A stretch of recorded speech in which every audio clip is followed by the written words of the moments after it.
Income from house property की introduction video और सारे लॉन्ग क्वेश्चन की वीडियो ऑलरेडी मैं अपलोड कर चुका हूं। आप लोग डिस्क्रिप्शन में लिंक होगा, देख सकते हो वहां जाके। Question number 7, from the following information of mister Vinay Johri compute the annual value of the let out portion of the house for the assessment year 2022-23। ध्यान रखना, इसमें इनकम फ्रॉम हाउस प्रॉपर्टी नहीं कैलकुलेट करना है, बस एनुअल वैल्यू पे जाके रुक जाना है हमको, ठीक है। और कौन से पोर्शन का कैलकुलेट करना है? केवल लेट आउट पोर्शन का।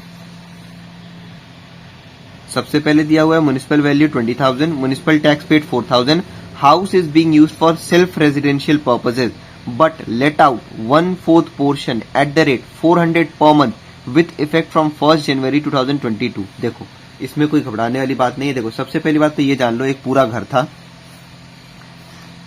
उसमें से 1/4 पोर्शन लेट आउट पे था और जो बचा 3/4 है वो सेल्फ ऑक्यूपाइड है, ठीक है। दूसरी चीज, ये जो लेट आउट है ना, पूरे साल के लिए लेट आउट नहीं था। मतलब कि हमारा जो प्रीवियस ईयर है वो खत्म कब होता है? मार्च में खत्म होता है, 31 मार्च को, और इन्होंने 1 जनवरी को किराए पे चढ़ाया था। यानी कि केवल कितने महीने के लिए? 3 महीने के लिए किराए पे दिया था इन्होंने। पहली बात तो ये जान लो, ठीक। मतलब कि जो रेंट यहाँ पे दे रखा है पर मंथ 400, तो आप यहाँ पे लोगे 400 × 3, यानी कि 1200 रुपए रेंटिंग को मिला है इस प्रीवियस ईयर में, ठीक है। दूसरी चीज, 1/4 पोर्शन केवल लेट आउट है ना, तो जब कैलकुलेट करोगे तो म्युनिसिपल वैल्यू लोगे या म्युनिसिपल टैक्स लोगे तो केवल उसका 1/4 पोर्शन आप लोगे। समझ में आया बात को? जैसे म्युनिसिपल वैल्यू है 20,000 तो उसका केवल 1/4 लोगे लेट आउट वाले कंडीशन में। म्युनिसिपल टैक्स है 4,000 तो उसका केवल 1/4 लोगे लेट आउट वाले कंडीशन में, क्योंकि केवल 1/4 ही लेट आउट है। इसीलिए सबसे पहले ये डायग्राम बना लिया करो आप। बाकी यहाँ पे सेल्फ ऑक्यूपाइड वाले का एनुअल वैल्यू पूछा ही नहीं है। अगर पूछा भी होता तो आपको ये बात पता होगा मेरे इंट्रोडक्शन वीडियो से कि सेल्फ ऑक्यूपाइड के केस में एनुअल वैल्यू तो वैसे भी नील होता है। समझ में आया बात को? सॉल्यूशन देखते हैं 7 का। हमको इसमें सिर्फ कैलकुलेट करना है एनुअल वैल्यू, तो आप यहाँ लिखोगे कंप्यूटेशन ऑफ एनुअल वैल्यू, फिर जो भी असेसमेंट ईयर है वो यहाँ पे आप लिख देना, ठीक है।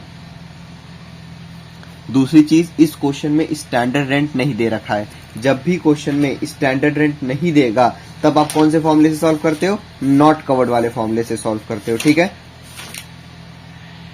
और नॉट कवर्ड का फॉर्मूला होता है municipal value, actual rent, fair rent. इन तीनों में से जो ग्रेटर होता है वो ग्रॉस एनुअल वैल्यू, उसमें से लेस करते हैं municipal taxes, vacancy, unrealise rent, फिर आ जाता है क्या? Annual value. समझ में आया बात को? स्क्रीनशॉट ले लो आप लेना चाहो तो, और इंट्रोडक्शन वीडियो में आपको ये मिल भी जाएगा। तो सबसे पहले लेंगे हम म्युनिसिपल वैल्यू। आप पूरा पूरा लिखना एग्जाम में म्युनिसिपल वैल्यू। म्युनिसिपल वैल्यू इस क्वेश्चन में दे कितना रखा है? 20,000 रुपए। तो 20,000 यहाँ लोगे, ऐसे तो सीधे बाहर लेते हैं क्योंकि यहाँ पे लेट आउट पोर्शन जो है वो केवल कितना है? 1/4 पोर्शन। तो 20,000 का 1/4 यानी कि 5,000 रुपए। उसके बाद है लेते हैं हम एक्चुअल रेंट। तो एक्चुअल रेंट है 400 रुपए पर मंथ, और कितने महीने के लिए किराए पे दिया गया है? 3 महीने के लिए। तो 400 × 3 यानी कि 1200 रुपए। उसके बाद लेते हैं फेयर रेंट। फेयर रेंट नहीं दे रखा है, नील कर दो। इन तीनों में से जो भी ग्रेटर अमाउंट हो वही हो जाता है ग्रॉस एनुअल वैल्यू, तो वो है 5,000 रुपए, ठीक है। उसके बाद उसमें से हम लेस करते हैं 3 चीज। सबसे पहले म्युनिसिपल टैक्स पे होना चाहिए और ओनर के द्वारा पे होना चाहिए। अमाउंट कितना है म्युनिसिपल टैक्स का? अमाउंट है 4,000 रुपए। तो 4,000 का आप केवल 1/4 लोगे। क्यों 1/4 ले रहे हैं हम? क्योंकि लेट आउट केवल 1/4 है, तो पूरे घर का थोड़ी ना लेंगे हम म्युनिसिपल टैक्स। तो 4 ये हो गया आपका 1,000 रुपए। उसके बाद लेते हैं वैकेंसी और फिर लेते हैं अनरियलाइज रेंट। देखो, वैकेंसी हम तब यहाँ पे लेते, जैसे मान लो यहाँ एक्चुअल रेंट जब ले रहे थे, अब यहाँ पूरे साल का लेते और तब वैकेंसी हम दिखाते कि भाई 9 महीने वेकेंट था। तो लेकिन यहाँ पे हमने क्या किया? हमने सीधे जितने महीने किराए पे चढ़ा हुआ था घर उतने ही महीने का यहाँ पे लिया, तो वैकेंसी यहाँ लेने की जरूरत नहीं है। 400 × 3 हमने डायरेक्ट कर दिया तो 1200 रुपए आ गया था, ठीक है। फिर आता है अनरियलाइज रेंट, वो भी नहीं है, तो बस इसको आप बाहर लिखो 1000 को और लेस कर दो 5000 में से। कितना हो गया ये? 4000। 4000 क्या आ गया, यह आ गया आपका एनुअल वैल्यू। ठीक है।